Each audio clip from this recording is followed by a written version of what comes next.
Chittagong city কর্পোরেশনের উদ্যোগে উত্তর হাটতলী 10 নম্বর ওয়ার্ডত মরহুম ইলিয়াস চৌধুরীর নিজস্ব বিজেত বীর মুক্তিযোদ্ধা ভবনের ভিত্তিপ্রস্তর উদ্বোধন করছি চট্টগ্রাম সিটি কর্পোরেশন মেয়র আজম নাসির উদ্দিন। সিটি কর্পোরেশনের নিজস্ব অর্থায়নে দরিদ্র মুক্তিযোদ্ধা ও বীর মুক্তিযোদ্ধা অলর পরিবারলাই ভবন নির্মাণের উদ্যোগ গ্রহণ করা হয়। মুক্তিযোদ্ধা মরহুম ইলিয়াস চৌধুরীর পরিবারের দিয়ে এই উদ্যোগের সূচনা করা হয়। আর গরত পানি ভরার বাতাস চলাইলে টইন দুইজন উল্টে গেছি, সরু বাতাস চলাই দে টইন দুইজন উল্টে গেছি, খারাপ লাগে।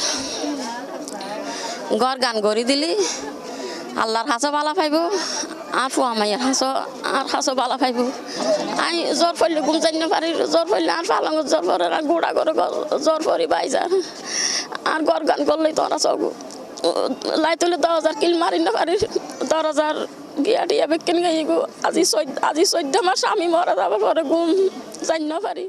ইলিয়াস চৌধুরীর নিজস্ব বিজেত ভবন নির্মাণের লাই 26,50,000 টাকা বরাদ্দ দেওয়া হয় সিটি কর্পোরেশনের পক্ষ থেকে। অনুষ্ঠানত সভাপতিত্ব করে দেয় চট্টগ্রাম সিটি কর্পোরেশনের প্রধান নির্বাহী কর্মকর্তা মোহাম্মদ শামসুদ্দোহা। প্রধান অতিথির বক্তব্যত চট্টগ্রাম সিটি কর্পোরেশনের মেয়র আলহাজ আজম নাসির উদ্দিন হয়দে বীর মুক্তিযুদ্ধ হলে দেশের শ্রেষ্ঠ সন্তান তারার বোধ কেউ এখন পর্যন্ত মানবেতর জীবনযাপন করে। গণপ্রজাতন্ত্রী বাংলাদেশ সরকারের প্রধানমন্ত্রী জননেত্রী শেখ হাসিনা বীর মুক্তিযুদ্ধ অলল্লাই সর্বোচ্চ সম্মান দিয়ে নেয় তারার জীবনমান উন্নয়নত হাজগরিজার।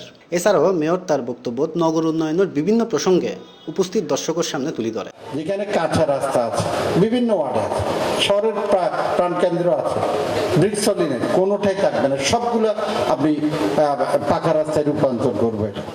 মুরগি মার্কা দিয়ে ওঠিন লাগাইলেই হিট জব্বর চলিব।